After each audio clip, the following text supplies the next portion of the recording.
Digital 410 Productions proudly presents the What's in Your Head podcast.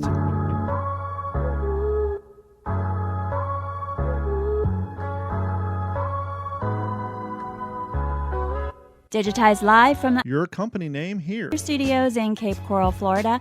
It's the What's in Your Head podcast. What's up? OG5 at the top of the show. I think we should only say happy anniversary. 20-year anniversary. Did you guys get the fucking card? I should play the clip. Hey, post producer edit guy, put the clip in right here. For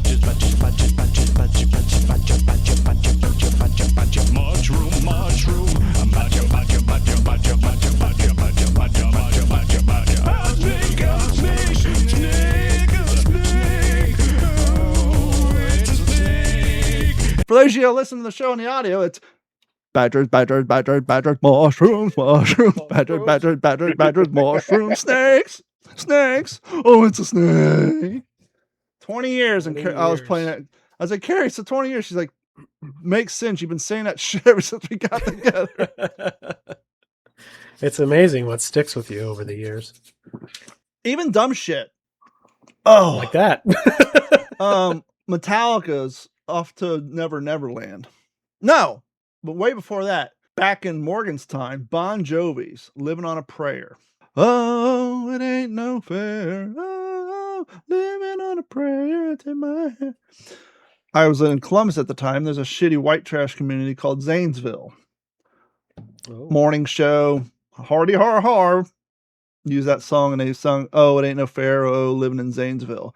Little dumb shit like that I heard when I was in third grade, stuck in my head all these years later. That's how it works. And then another radio show with the Metallica. You said it was right after Euro Disneyland opened. So off the Euro Disneyland, just the dumbest shit like that just embeds in your brain in perpetuity. That's, we had the morning zoo in Portland, and that was the whole thing. I mean, it was just like dumbass parodies and little sound clips. And I don't know, Mike, you might not have ever heard it, but did you ever hear the drive-through skit, Don?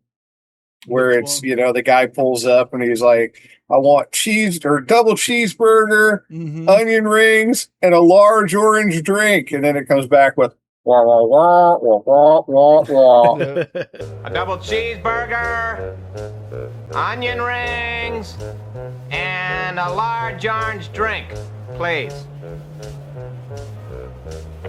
And, until the guy ends up driving through the restaurant out of frustration.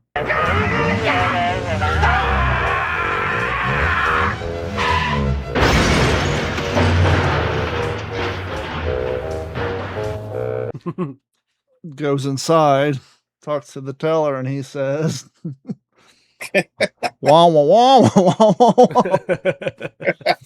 wah. Yep. Badgers is 20 years old this year. That was like the first original, one of the first original Java videos, I think it was. I thought it was that, wasn't it Frog or something like that? It was the dancing hamsters, wasn't it? No, the dancing baby. Yeah. No, I didn't say it was the first GIF. That was a GIF. This was like Java-based graphics. Like when, what was that famous website? Lone Star, something Star Runner or some shit. Homestar Runner, yeah. Homestar Runner, the birth of internet animation. Yeah. It was a website. It was like before YouTube.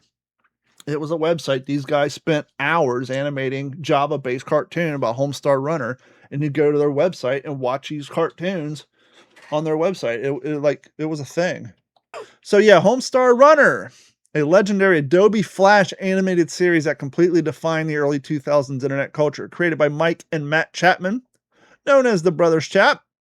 The site launched in January of 2000 and grew into a massive independent web phenomenon. Boop, boo, doo, doo, doo. Instead of a corporate-sponsored traditional ads, the creators famously found an entire opportunity purely through the online store's merchandise cart, selling ironic t-shirts, hoodies, and CDs directly to fans. So they were before YouTube, and they was basically, as I was saying, the first real online series of anything, really. So, A long chapter is going to finally be closed here on the What's the Your Head podcast. And that is Don gets city water. Yay! It's been a long time coming.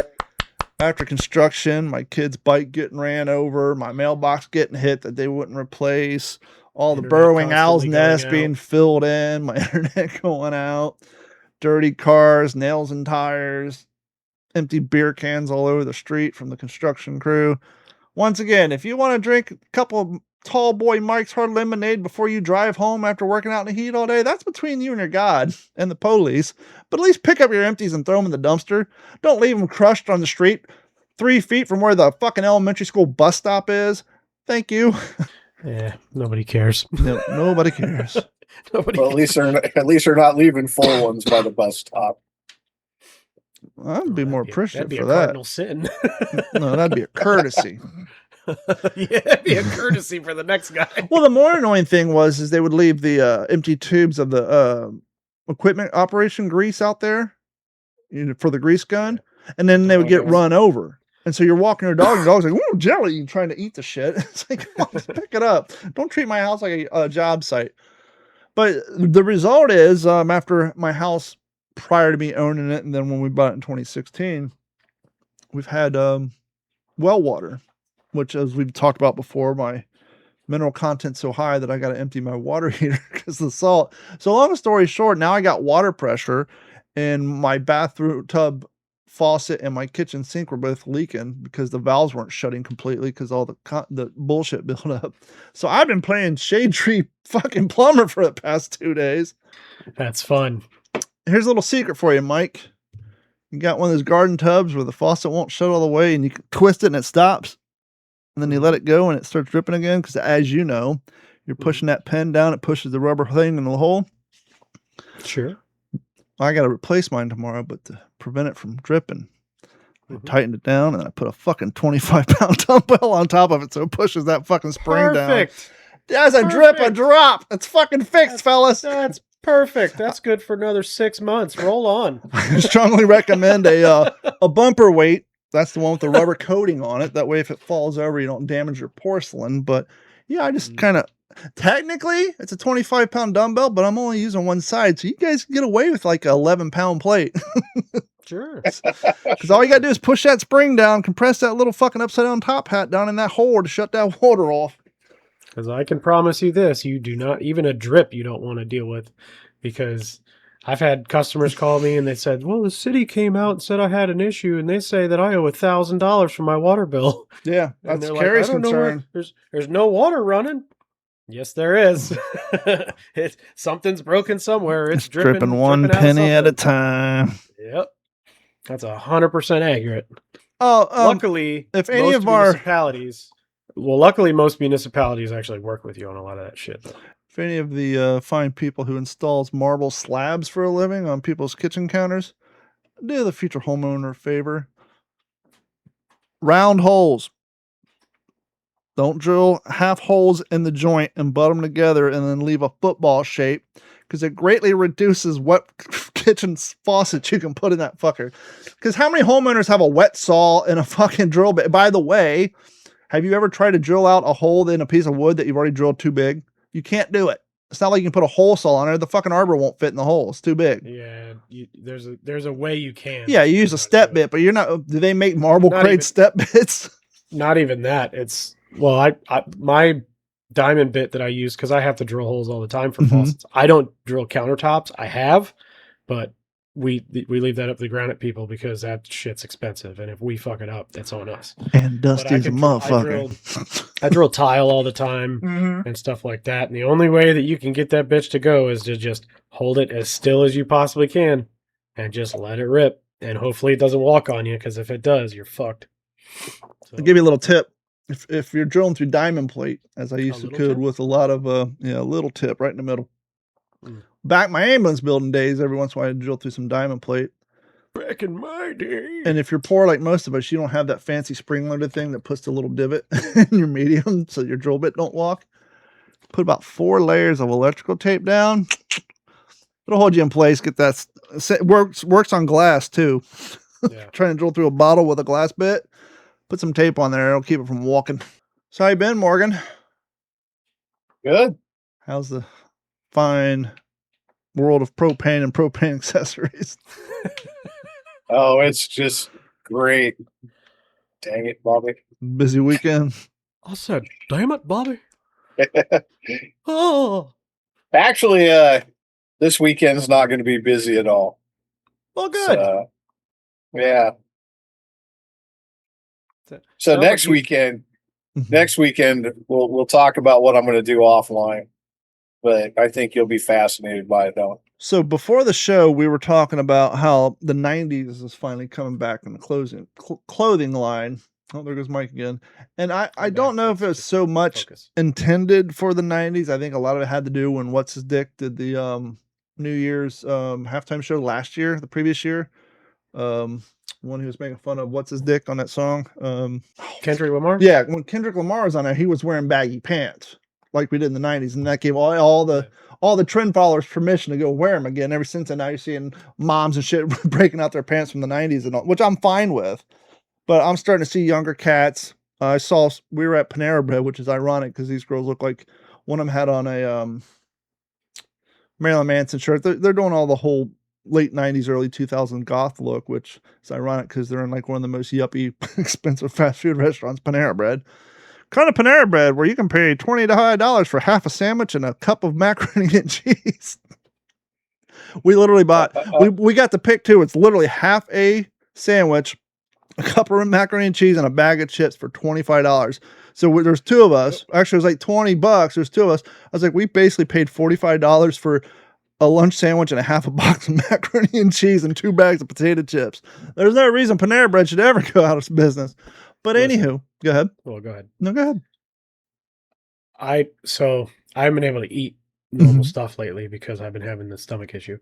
So it's all been bland. Well, I decided, I can have like grilled chicken and I can have avocado. And as gross as it sounds, I decided to get a grilled chicken flatbread from Subway it was supposed to be slices of avocado, chicken, but okay. By the time it got to me, it was just mashed green shit. Baby food on a bun. Yeah. And then with a little bit of mustard and mayo. Now, was that brought to you home by a loved one or through a service? Through a service. Okay. And your luck, they probably had a delivery before you, which, by the way, don't do the delivery before me when it comes to hot fucking food. No. I don't care. I pay the $2.99. I pay the $2.99 because I've sat there for an hour and 15 minutes waiting for that motherfucker to show up at my door. And if you don't pay the $2.99 to get direct to you, they'll do 2 or 3 other stops in front of you. And then you have cold baby food on a bun.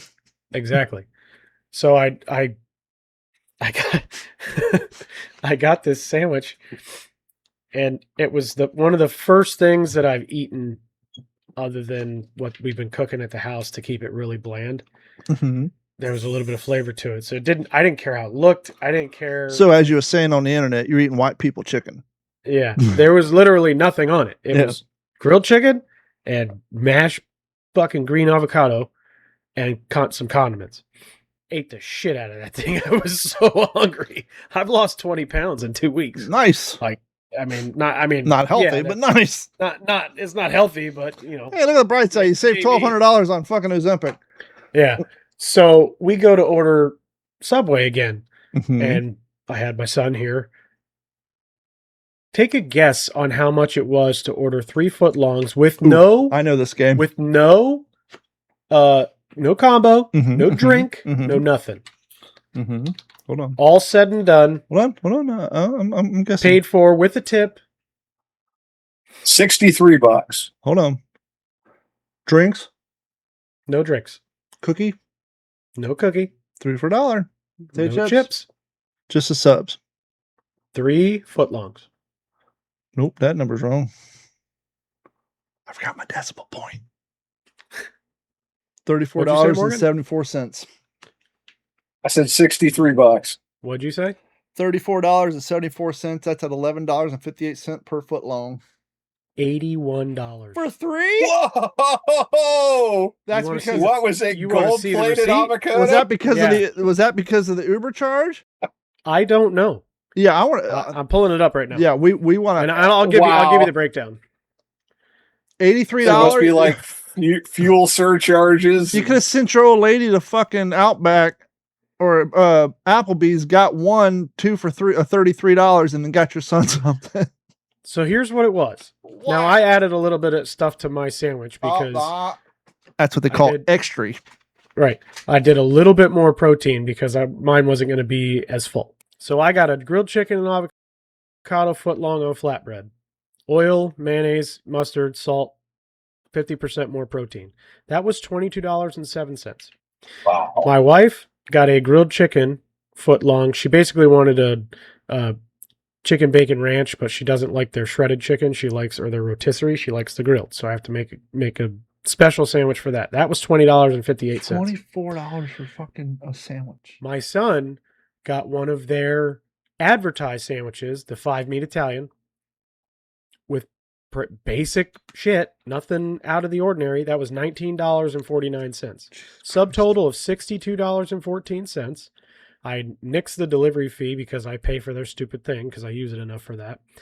They cut the service fee down from $9.32 to $4.32. My tax was also $4.32. I did the express fee at $2.99. The tip was $6.50. It was $80.27 for 3 footlongs.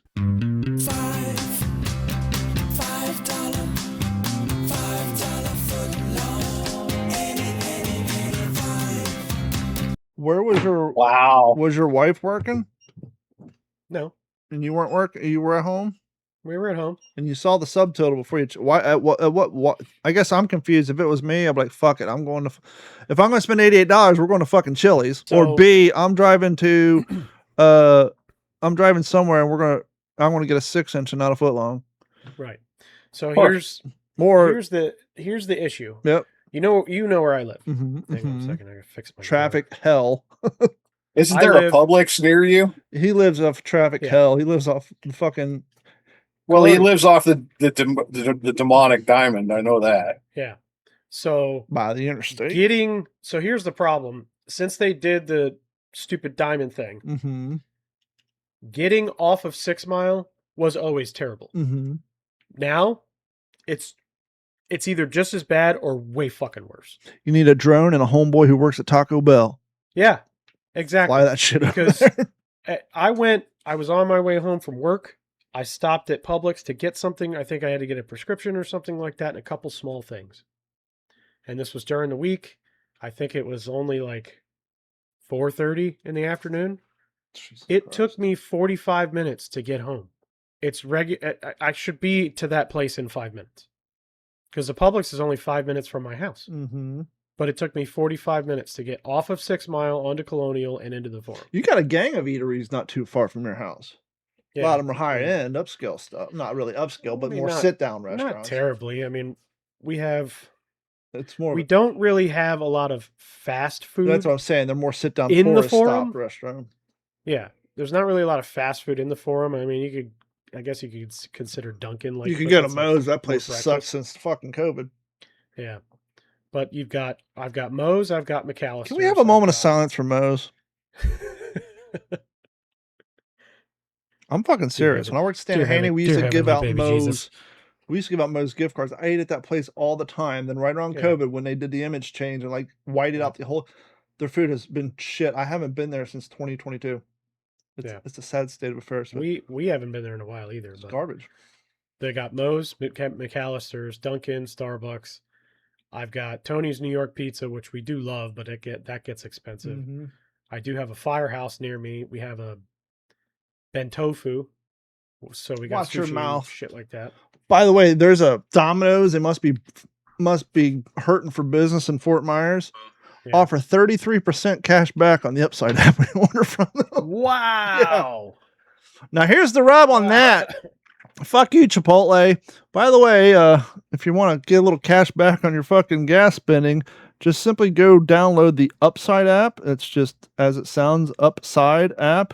And then when you do, it's going to ask you for a promo code. If you could do us all a big favor here.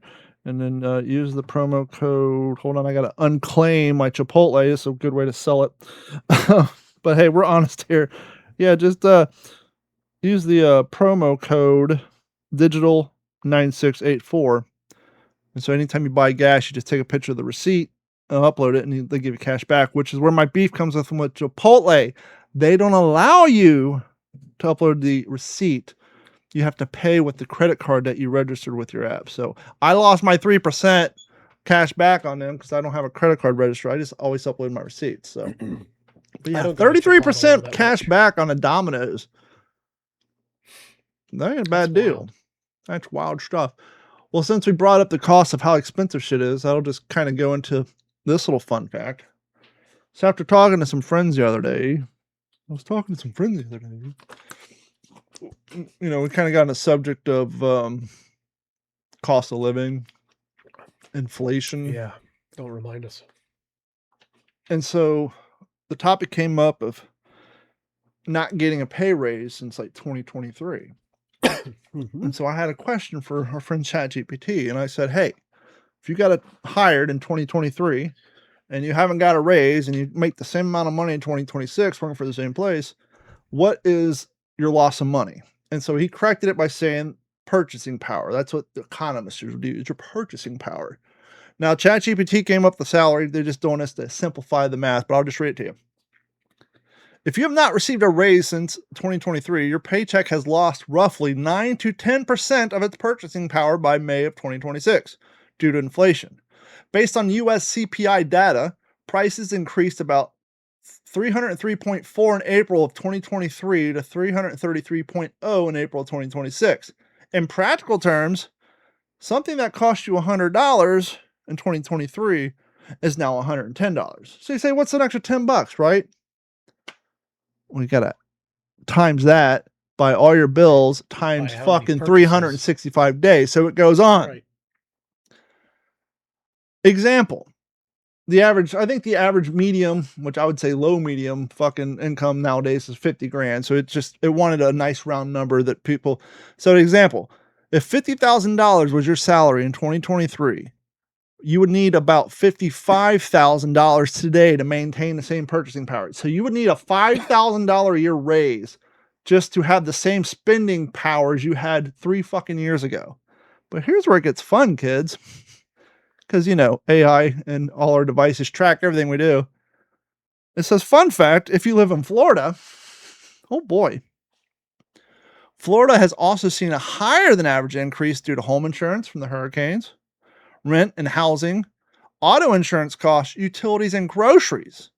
So for many people in Florida, the real world squeeze may feel even worse than the national inflation numbers suggest.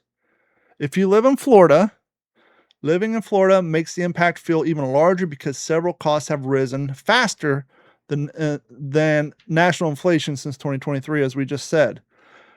So with the national inflation of April 2023 through May 2026, it is roughly 9 to 10%. Many Florida residents have seen their actual monthly expenses increase to more like 15 to 25%, depending on housing and insurance costs. So in practical terms, you would need a 15 to 20% raise to have the same purchasing power that you did. A short 3, and we're not talking 10 years. We're not even talking a short 3 fucking years. That is how bad our inflation and the value of our dollar has gone down. I think it's now, go ahead. Does that factor in what they take out in taxes out of that raise? It's just no, it's using your salary as an example, but it's showing your overall purchasing power. So all things aside, if you had a round number of $50,000, and if you made $50,000 in 2023, whether it's tax involved or not, everything's the same, right? So in this number, if you were to include taxes, then you would include them now. Everything would be equal. So in this example, everything's equal. Its point being is to make the difference of inflation and how much that $10 is decreased in order to be able to have I guess the example would be is if you're one of the rare people who have not increased your cost of living at all, meaning you didn't go out and buy a car or a new house. You have the same mortgage, the same bills, with the exception of the shit that's gone up, like Netflix and all that. But if you actually didn't go out and buy anything different, your monthly bill stayed the same. You eat the exact same grocery bill every week for 3 years. You would you would be $5,000 short than what you were back then. I'll be right back. After these messages, we'll be right back. What's fuel going for down there? Diesel's through the roof. Diesel's almost $5. I think regular's $4.18, $4.20. Actually, here, I can tell you because I'm going to pull out my Upside app. Shameless plug. Once again, fellas, go onto Google Play or App Store and download the Upside app. Digital 9684. Put that in the promo code. You'll get a little kickback on your first gallon. And like, seriously, it's not one of the shit where, oh, here's some gift. No, I have a balance of $5.29. Once I get to $10, I can just transfer $10 in my bank account. It's not a lot of money, but every nickel and dime counts nowadays. For example, the Shell gas station, 0.07 miles from my house, gas is $4.20 a gallon. If I use the Upside app, I'm getting 15 cents cash back on regular, so I'd only be paying a staggering $4.05. So I'm saving, so from $4.20 down to $4.15 just by using this app. The new Wawa just opened. Mm-hmm. Like, I walk out the front door of the estate and I literally can see the flying goose, the Wawa sign. And so diesel was at like almost like $5.18 a gallon until the Wawa opened. And they were like, fuck it, we're just going to have like super low prices. And they were like at $4.89 and they're literally right across the street from the Circle K. And they dropped their price and now it's down to like $4.69 for diesel. I don't know if it's the same now, but back in the 90s when I went to school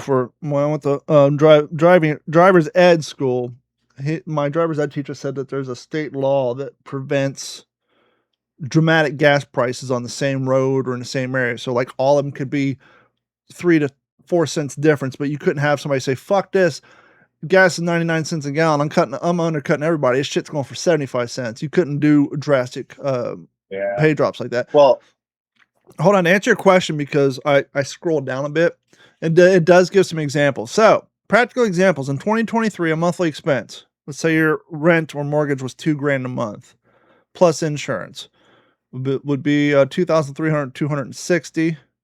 Okay. So yeah. And in 2023 costs, your mortgage plus insurance, $2,000. Nowadays it'd be $2,300, $2,600. Electric bill in 2023, $200. Nowadays, anywhere between $240 and $300. Insurance for car, $150 a month. Now anywhere between $220 to $350, which is fucking true. Groceries would be a monthly expense of $400 now, which it's way more than $500 a month. I can tell you that. Oh yeah. But yeah. So back to the gas thing. In Texas, Buc-ee's actually got sued by the state attorney general because they were selling gas for less than they paid for it. And, so they got hit with like an unfair competition. Yeah, because they sell so much tchotchkes and shit and so much beef jerky and fucking prime rib and pulled pork and fucking brisket and fudge and everything else at a 40% increase. The gas is basically a low cost fucking item for them. It's like handing out ketchup at McDonald's. Yeah, exactly. We'll wait for Mike to get back on that one. Here's one that Morgan, we can talk about. Morgan, it's no surprise that we've discussed our upbringing and some of the trials and tribulations we faced as young youth and very precarious situations with particular family members and whatnot. Do you have sorry for the disparaging words, but it's the only way I can categorize this. Do you have a white trash family event that sticks in your mind? I'll give you an example to help prime your pump. So Carrie and I were dating for quite a while, and my cousin got married. And so we went up to Kentucky, and this is the first time Carrie was meeting my family. And unfortunately, my mom was back with her dad, Tim, Jeff, her fourth husband, but my third stepdad, which was a guy that she had dated off and on since 1985. Guy who wanted to be a biker but couldn't afford a motorcycle, so Just put that in perspective. He's the type of guy who drank nothing but Budweiser 24 hours a day, and then shockingly died of liver failure when he's like 62. Nah, come on. Yeah, true story. That's not the event though. The event is I took Carrie to Kentucky to meet my family, and Ray had just fallen off the wagon at a wedding with an open bar. So we're in the backseat of my mom's car driving home from said wedding through the hills of Kentucky, and my mom's driving, but Ray is so fucking trashed on whiskey and everything else, he's pretending to drive from the passenger seat, and he starts cranking the radio, and my mom's turned down, and he starts to get shitty with her. And I say, yo, I'm not 13 anymore, because I had to deal with that shit when I was 12, because like I said, she'd been dating him off and on my entire life. I said, I'm not 12 years old anymore. I'll knock you the fuck out. You talk to my mom that way. Okay, Carrie's meeting my family the first time. Argument ensues. My mom breaks it up.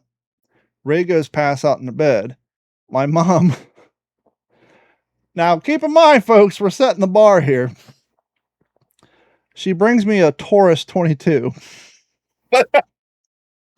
No. Was it no, not even a Taurus. What's the shitty one made in Ohio that everybody makes fun of? High Point. She brings me a High Point 22 because a Taurus would be out of their price range, and advises that I should sleep with that under my pillow in case Ray gets up in the middle of the night and hurts me. So here's Carrie staying at my mom's house for the first time, watching me get in an argument with my stepdad, and then have her future mother-in-law walk in the room with a High Point 22 pistol and says, sleep with this under your pillow for safety. Now, how's that for white trash interaction? Luckily, Ray didn't wake up. And I didn't have to shoot him with a 22 fucking High Point. But now most people say, you guys are still together? Come to find out, her family's from the same area of Kentucky. We were born in the same hospital. My stepmom and her aunt were in kindergarten together. So her family's just as fucking crazy than me as mine. So for her, that was a regular fucking Wednesday night. Are you sure you all aren't kin? That's been the joke. We're waiting for that blood test to come back. 23andMe might not be your friend. Well, she hasn't done it. I had to do it on Stan and Haney, so nothing's come up from that. So do you have a white trash family interaction that lives on it through lore in your family? Well, embarrassingly, I have a lot. Mm-hmm. You were talking about your third stepfather, mom's fourth husband. Mm-hmm, mm-hmm. Mike's like, what the fuck did I walk into? I have had 7. Well, I mean, I guess really, if you think about it, I've had like 11 different stepfathers. Did she marry the same one twice? Oh yeah. Okay. So, yeah, I didn't count that one. She actually married Jeff twice. So Jeff was married, went away, and then Ray, and then back to Jeff. No, Jeff broke up, dated Ray, went back to Jeff, got a divorce. Jeff's mom died. Jeff inherited a shit ton of money, but then he died shortly after because he too drank nothing but Budweiser, and also had, and so you can see there's a pattern here. So yes, he was. So yeah, but Ray wasn't the one she married twice. So I'll tell probably the most embarrassing family story. So my Nana, my dad's mom, her second husband was a horrible alcoholic. He would polish off a handle of old granddad every other day. And so we're at Thanksgiving or Christmas, they had a nice house, a lot of money, whatever, but still, you can. Yeah, I'm sure they made a cool $32,000 a year back in 1984. It made them the rich people. Well, yeah. But so he was hammered at whatever, 8 a.m. Christmas, Thanksgiving, whatever it was. And my nan says, hey, how's the food? We're in the formal dining room, big, very expensive table, linen tablecloth, napkins, the whole thing. And my mom says, oh, hey, the potatoes don't have quite enough butter. So my grandpa Bill stands up and he goes, oh, there's not enough butter in the fucking potatoes. Now keep in mind, I'm like 5, 6 years old. And he takes the butter out of the butter dish, throws it in the bowl of mashed potatoes and starts mashing it into his hands. And he's like, is this enough fucking butter for the fucking potato? No. And I remember thinking at like 6, 7 years old, I'm like, the Brady's aren't like this. Wally and Beaver don't have to put up with it. This can't be normal. None of my friends tell stories like this. And here I got a raving lunatic alcoholic step grandfather who's mashing the butter out of the butter dish into the fucking mashed potatoes at Thanksgiving. Which is why Married with Children and Roseanne struck a chord with so many of us, because those were the 2 white trash families on TV. But to be fair to your step grandfather, granted the guy was an alcoholic, I bet you that's just a story of a man who just snapped after hearing his fucking stepdaughter complain about every fucking thing for 25 years. Oh, yeah. And he finally said, exactly. Oh, that's it. I've been hearing this shit for 20 years. Nothing we do is good enough for you. Yep, that's it. So, Mike, while you're away, I was asking Morgan if he had a family, a white trash lore that lives on his family. And I was explaining to him the first time Carrie went to Kentucky to meet my mom and my family, my third stepdad, my mom's 4th husband at the time, fell off the wagon at my cousin's wedding with the open bar, and after getting drunk was yelling at my mom. And I told him I wasn't 12 years old anymore and I'd kick his ass, to which point when we got to my mom's house, she walked in the room with a high point 22 pistol and told us that we probably should sleep with it underneath our pillow in case Ray woke up with a knife in the middle of the night. Jesus. And I pointed out that one would say, well, how did Carrie stick around for that family? Then to find out years later that she too's from Covington. We were born in the same hospital, as we've talked about before. Her aunt, my stepmom, went to kindergarten together. And so her family's just as crazy as mine. So for her, it was just a regular Wednesday. Yeah. So I don't think your family was as bad as ours, but I know that you've lived in different areas of the South. Do you have a particular family lore of anything that a normal family would consider outrageous or white trash that just comes up from time to time? I don't know. Well, my mother was married to my stepfather. Mm-hmm. That's how he got the title, but yeah. Right. Right. My mother was married to my stepfather before I was born. Mm-hmm. My brother's 8 years older than me. Hold on, I'm doing the math. Okay. Was he married to her 9 months before you were born? They stayed married up until his death. So I don't know what happened between them at the time, but they ended up, she ended up leaving, got with my father. Out I came. And then I always knew he was in a wheelchair my entire life. Mm-hmm. Like he's in a wheelchair since like the 70s. So I always knew him. Skee ball accident. Yeah, not motorcycle actually. Skee ball. That's why it's funny. Just like in the opening of Revenge of the Nerds, you find out that the one guy broke his leg playing chess. Yeah, that's the joke. No, yeah, I knew of him growing up. Like he wasn't like not in my life, Uncle Jim. Even like as young as I was, and for whatever reason, he stayed married to my mother, and I even would go over there with him and hang out with him as a kid growing up, while my mother was out gallivanting and doing whatever she was doing. Years later, she ended up moving back in with him, and he was still my stepdad the whole damn time. So nice. I'm kind of I'm not necessarily a bastard child, but because I know who my father, my father's been in my life my whole life. but I've always had this stepdad who was technically my stepdad before I was really even born. So, and for the situation at the time, I mean, he was never really mean to me. He always treated me like I was his own my whole life. So this episode of the What's in Your Head podcast is brought to you by the word gallivanting. Gallivanting, to wander, roam, travel around carefree in a playful way, usually in the pursuit of pleasure and entertainment. Gallivanting.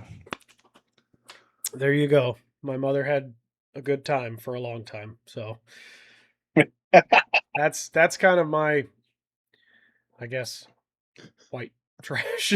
I had a stepdad before I was born.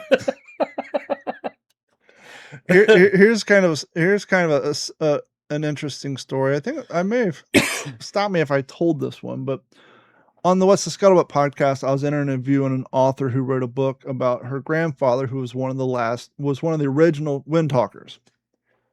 And she was talking about growing up on the reservation in the 50s and 60s.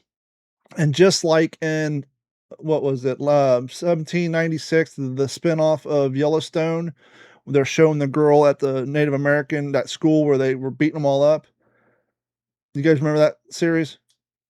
Mm-hmm. So in the spinoff of Yellowstone, one of the female Native American she was talking about that shit was still going on in the 50s and how she went to one of those. Anyhow, we got to the conversation. I was like, yeah, growing up, I would spend the summers with my dad, who was, we lived in Columbus. He was, working his way up the upper middle class. But in the summertime, I'd spend time with my mom on welfare.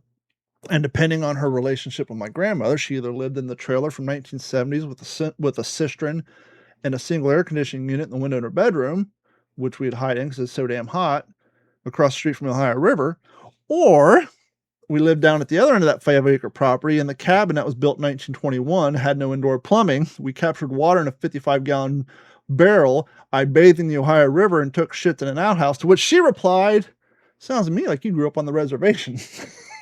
So basically, my summers at the cabin were akin to what kids living in Native American reservations were going through. Wow. I remember one time my mom told my brother to set out the steaks she bought at IGA to defrost.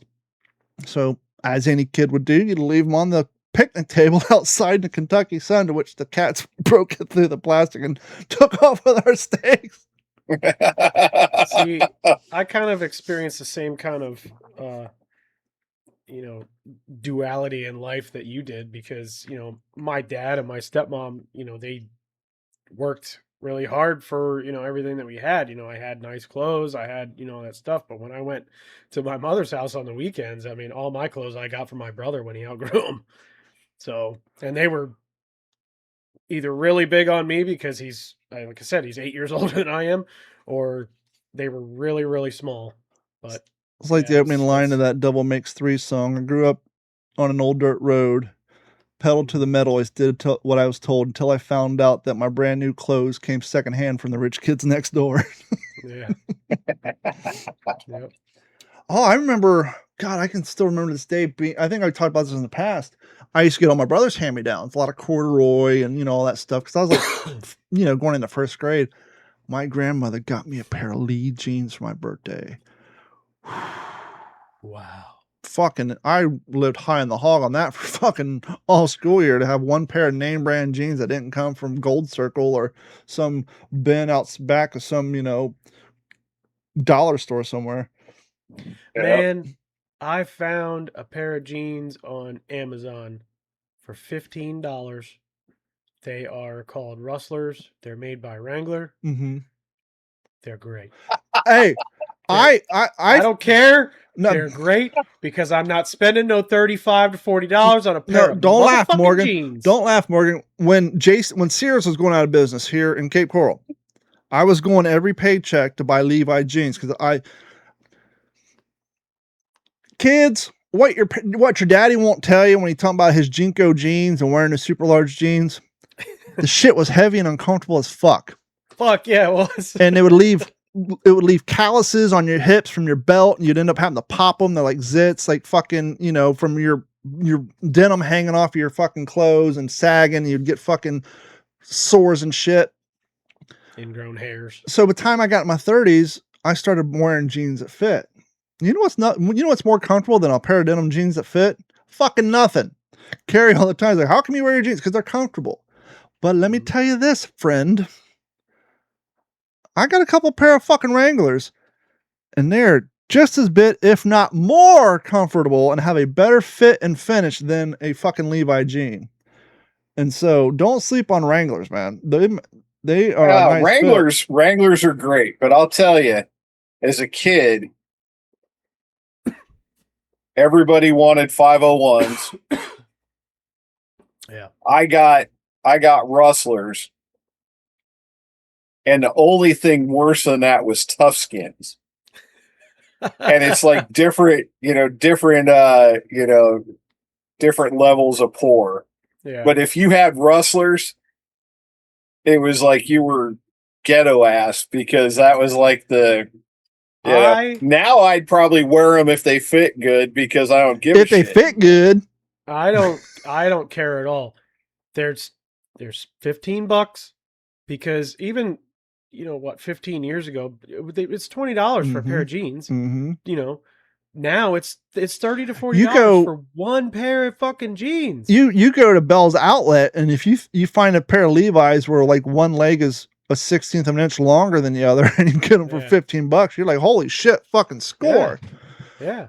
There was I never buy clothes for myself. There was a TikTok I saw the other day. Guy was complaining about his jean tore out. Hey, I just bought these pants. Why are these tearing? And I commented. I didn't stitch. I commented. I said, because somewhere around 2013, we got to the point where real denim was too heavy and too uncomfortable, and everybody wants stretchy fucking pants now. And so all your jeans are made of paper thin fucking denim. That's why they're tripping. Whereas you go find a pair of Levi's from 2010, 2015, they probably weigh a quarter of a pound more than a modern day pair. Because the nice thing about getting old kids, I literally have a Hurley shirt in there that's 23 years old. So forgive me if I don't listen to your opinion. I got shirts older than you. But my point is, when you get old and you keep your shit and your weight goes up and down, every once in a while you can fit into those jeans you had back fucking 15 years ago. And so when you pick them up, you can feel the weight difference between a 15-year-old pair of jeans and something you just got off from the store 2 weeks ago. $14.98. And so do they got them for Prime? Are they sized properly? They seem to be. They seem to be, because when I initially ordered them, I bought them, and what's nice is these don't stretch. They don't stretch. I wear them all. I mean, they obviously, denim gives a little bit of stretch over time, but they're not the fucking the sweat. I don't have to yoke down on my belt to keep, because I have no ass to begin with, but I don't have to yoke down on my fucking belt to keep my damn jeans up. These things are great. The only thing I love them. Only problem I have is one pair of my Wranglers, and I've experienced this with lower end, more affordable World War II uniforms, the reproductions. Yeah. One of the things they do, I can get this from What Price Glory for $40 cheaper than at the front. Well, one of the things they do, and I experienced this with a pair of my Wranglers, they use a lower quality button, the metal one that you put through the hole, and where it's because it's basically a rivet. And the rivet machine, they're using handheld ones instead of stamping ones, and you can feel they're kind of flimsy. And I actually had one pop off.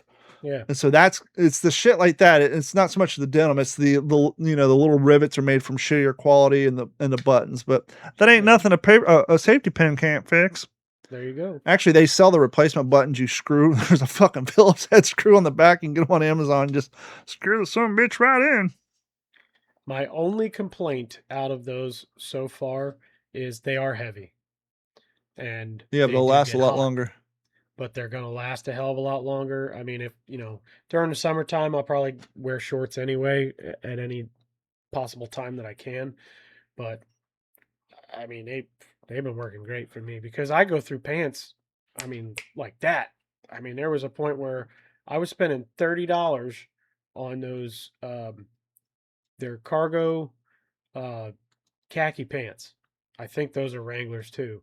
And they were thin and light, and that was what I wanted them for work. And I'd have a pair for 2 or 3 weeks, and they immediately get ripped. Just go with and get Dickies. holes They're in and shit expensive, like but that. just go with Dickies. Morgan, you're a little older than us. I think you may have been at the tail end of this, but I heard lore back in the 70s and early 80s, back when they had honesty in advertising. If you were a fat kid in elementary school, the fat kid pants were called Huskies and Tough Skin. So you had small, medium, large, and husky. Do you have pants for my son? Yes, Mom. You got to take your son to the husky aisle. So the most mortifying thing when I was like 12 or 13 was I had to go to the husky section in JCPenney. Could you imagine that, having a brand of My Little Fat Ass? It's like Garanimals, but it's, oh my gosh. But yeah, that was horrible. By Tough Skin. Yeah, I was telling Mike, if you had Tuskins, man, you were like ghetto ass poor. Mm-hmm. Sears and Roebuck.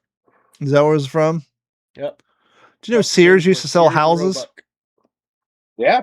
Like kits? Yep. Really? They would just drop off a bunch of pre-cut 2x4s and shit to your house and a bag of nails.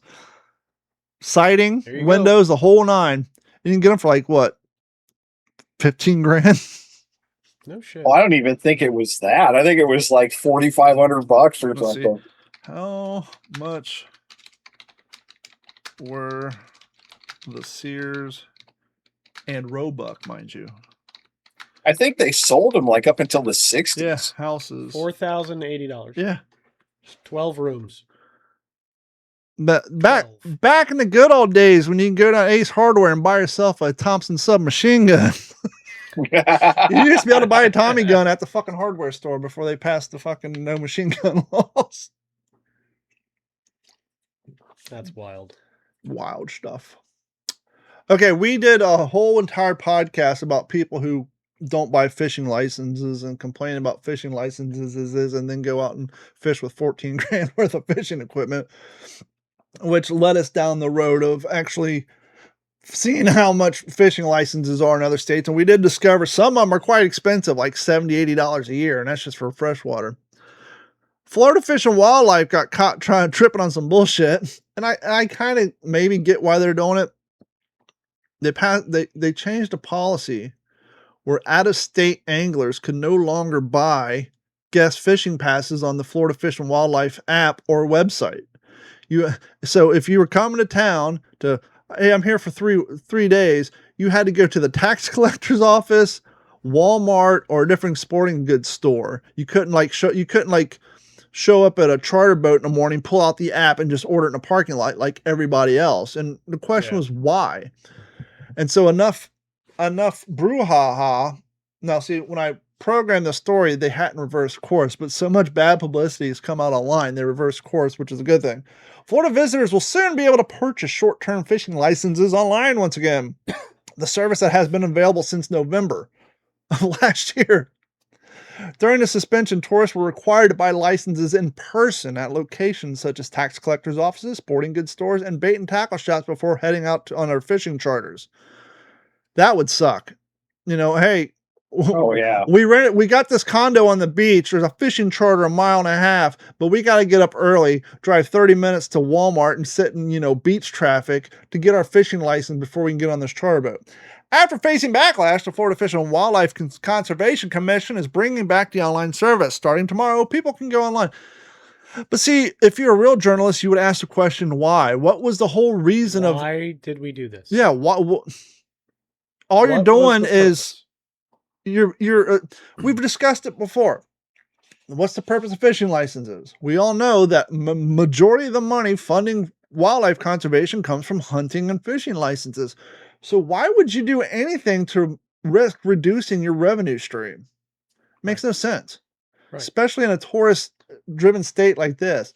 Right. I'll be a little honest with you. I've been hearing some shady shit coming out of the fine offices of the Florida Fish and Wildlife lately. They're kind of getting involved in all kind of hinky shit.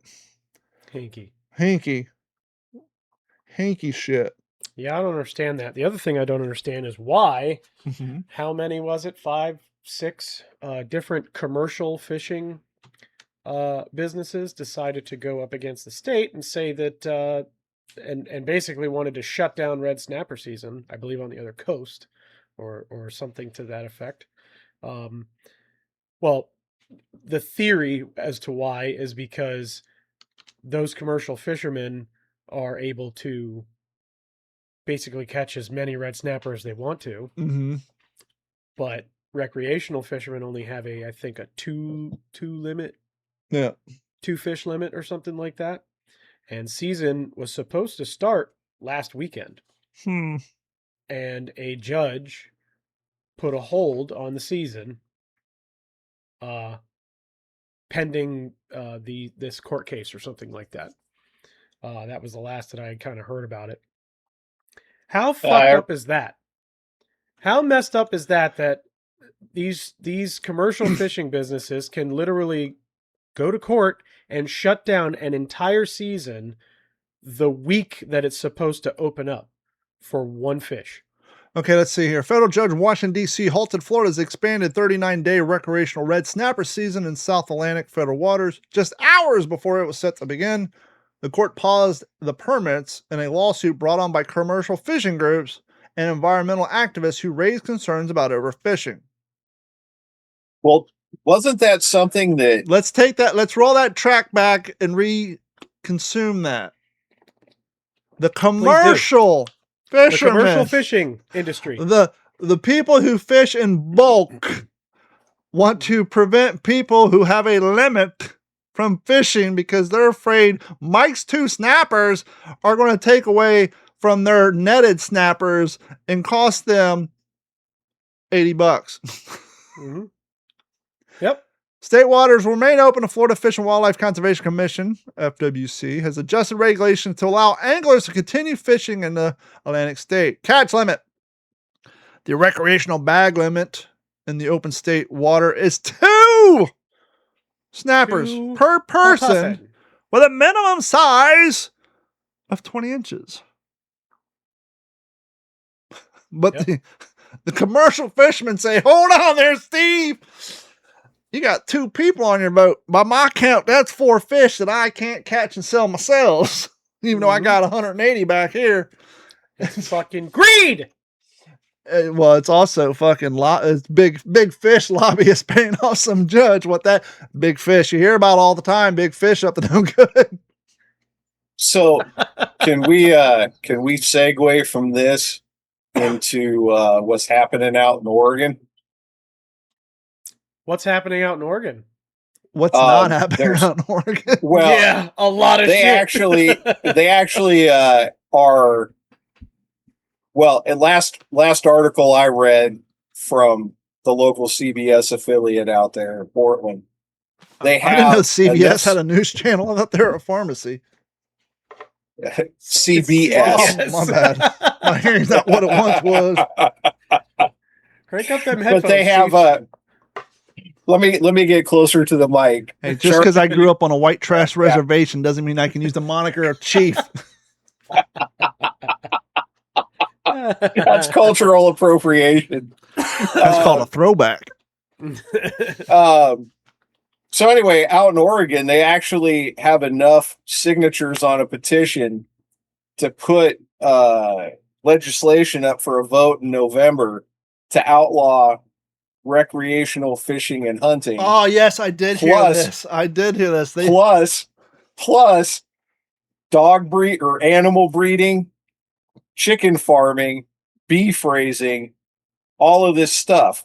And having grown up in Portland, Oregon, and knowing what goes on out there, probably 70% of Washington, Oregon, and Northern California is ranchers, farmers, and it's a lot like Florida, where you have Miami-Dade, Tampa, you have Hillsborough, you have and how those counties go. That they make the rules for a minority group is make.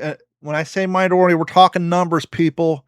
A minority group. So makes all the decisions for the entire state. Having been in California, you're familiar with the 5. Runs from Mexico to Canada, and it goes right through the Willamette Valley in Oregon, up to through Tacoma, Seattle, Vancouver, whatever, and that's where all the population centers are. So, there's actually been for the last several years a movement to have the eastern half of Washington and Oregon secede and become part of Idaho, because what goes on in the valley doesn't represent the eastern part of the state. See, I'm confused, right? Because my question is, I can understand a group of nutballs not wanting hunting and fishing, but what does dog breeding and the other thing have to do with hunting and fishing? What ties those two bridges together? Well, it's all. Is it for population? Because the irony is if you get rid of the hunting and the fishing, the coyotes will take care of the cat and dog overpopulation problem, because there's going to be so many of them, they're going to be eating all your goddamn pets. So let's see here. An animal rights group has advanced a controversial citizen-led ballot measure called the Initiative Petition 28, also known as the Peace Act. The measure achieved a major milestone by submitting over 120,000 signatures by the Oregon to the Oregon Secretary of State, crossing the initial 117,173 signatures threshold required to potentially put it up for a statewide vote. The core intent: ending animal cruelty exceptions. The campaign behind the initiative, People for the People, the Elimination of Animal Cruelty Exceptions, PEACE. It's like one of those titles, like they have the acronym first and then they got to try to figure out how to manipulate the language to make it make sense. We want to have the Peace Act. What can we do? I know it's, let's see here. Petition. No. Yeah. Okay. Cool. People. Oh yeah. People. Okay. Excrement. No, that we can't go asking people to vote for a bill that has excrement. And elimination. Okay, that works. Well, there's no O. No, you ignore the everybody. Everybody knows that. Animal cruelty exceptions. The mechanism: Oregon's existing law strictly prohibits animal abuse, but carved out legal exceptions for common practices like hunting, fishing, agricultural farming, and veterinarian care. Well, that's good. Let's stop vets from doing their fucking job. I don't know how they do it in Oregon, but anytime you put a dog down in Florida, they don't beat it over the head with a fucking mallet. They knock it out and then treat it like a prison inmate, and then they inject it with two more fluids and put them asleep. Goal IP28 seeks to eliminate these exceptions entirely by removing them, and any international inquiry any intentional injury or killing of protected animals defined as any mammal, bird, reptile, amphibian, or fish would legally qualify as a criminal animal cruelties. So catching a bass and throwing it back, which to some is affectionately called fucking with fish, would be considered animal cruelty. I don't know, man. But once again, you stop the hunting, the coyotes. I don't know. I think being eaten by a coyote doesn't sound exactly non-cruel. Well, and it's everything like this, even if it starts out with the best of intentions, is just, it's ridiculous. Well, in any deer hunter, and I've never hunted a day in my life, just full transparency. But any hunter will tell you, fine, you do this. First season, fine. Second season, okay. By the third season, the animal population, such as white-tailed deer, is going to increase so much that there's not going to be enough natural vegetation for them to eat. And there's nothing more inhumane than animals starving to fucking death and getting disease and having the wasting away syndrome and shit like that. Not to mention, you have too many animals in such a crowded space bacteria and all kind of crazy illnesses. Like seeing the ones where like the deer literally turn into zombies because they get like a bacterial worm that eats their brain away until they're it's well, horrible. and that's responsible herd management is like in every state in the country. This is the equivalent of California not wanting to clear out brush debris in their woods for fire control because there's a mouse and a marmot that lives in those bushes, and then the whole goddamn state burns down. That's exactly what this is. Well, and that's exactly it. And I don't imagine. Well, I mean, I can't say anything. I mean, this is coming from the place where the city council of Portland decided that it was okay to decriminalize all narcotics. And then they couldn't understand why they don't have enough ambulances or paramedic teams to transport all the people that are ODing in the middle of the fucking street to the hospital.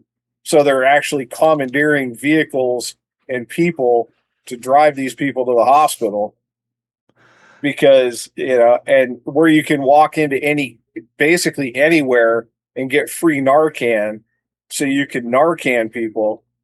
I mean, I've got a buddy up there who puts a sign in the window of his truck when he takes a nap on his lunch break. Saying sleeping, he's taking a nap. Yeah, don't Narcan me, bro. Yeah, you can get free Narcan, but you probably have a hell of a time finding a pair of affordable pack of Marlboro Reds in that town. You ever had one of those dickhead guy friends or employees that say, "Oh, she's so fine, I'd drink her bathwater." Never heard that saying? Okay. Yeah. Apparently the fucking nerds are into that. Well, wasn't that like a big thing recently where Sydney Sweeney was selling her bathwater for a shit pile of money? I think so, but there was a real story that was turned into a fake news story that I saw and I had to do the research on. The fake news story was that some nerds got a lung disease after drinking foot water at a Comic-Con. The foot water was the true part. The foot juice stand happened during the so it's an Anime-con. A Fanime-con 2026 weekend. A cosplayer named Emi, E-M-I-M-I, and others set up coolers filled with red liquid, submerged their bare feet inside, and sold the liquid to passing attendees. People drank it. Cardboard signs advertised $5 swig, $15 a cup, verified by video footage showing attendees lining up to buy it, with some drinking it straight as it dripped off the cosplayer's foot. So that part was real, people. The part where they got lung disease and are on respirators, that part was fake. Imagine this. Alcohol was involved. Yeah, no shit. The viral footage indicates that the high-proof alcohol, including vodka and Everclear, was mixed into coolers or used to rinse the feet, which organizers seemingly used as they makeshift sanitizer. Well, I mean, you disinfect stuff on the outside with alcohol. Why not disinfect the inside with alcohol? Look, at a very, very young age, my older cousin showed me a Playboy centerfold from like 1984 that involved a woman having socks on. And so I can appreciate a nice set of feet, but I am not in no way, shape, or form going to drink booze after even the hottest chick puts her fucking tootsies in it. No, I ain't above. I ain't below kissing your toes and all that stuff in the right situation. But no, I'm not drinking booze that's been submerged in your feet, especially after you walk around in your cosplay costume for 8.5 fucking hours. No. Well, just imagine whatever venue this was at, and all these people walk. I mean, and I'm a little OCD. I'm not gonna lie. Like, I take my shoes off when I come in the house, whatever, because. The world's a filthy fucking place. But just imagine walking around a venue where thousands of people have been walking around in their dirty ass shoes. That's my point. They go in the bathroom, come out, track that shit all over the place, and then you're gonna drink somebody's fucking foot water? Not a fucking chance, Mike. bro. If you're at an anime show and some hot Asian chicks were dressed up in their anime outfit, putting their bare piggies in a cooler full of booze and selling it at $15 a cup, would you be down to drink their foot juice? No. Good answer. No. I also was never really into the Asian persuasion. Gotcha. Or anime at all, really. We've already talked about jeans, so let's wrap up the show talking about socks. Back in the 90s, dudes wore white, thick socks, and they get the little white dilly bopper fucking cotton balls on them and all that shit, right?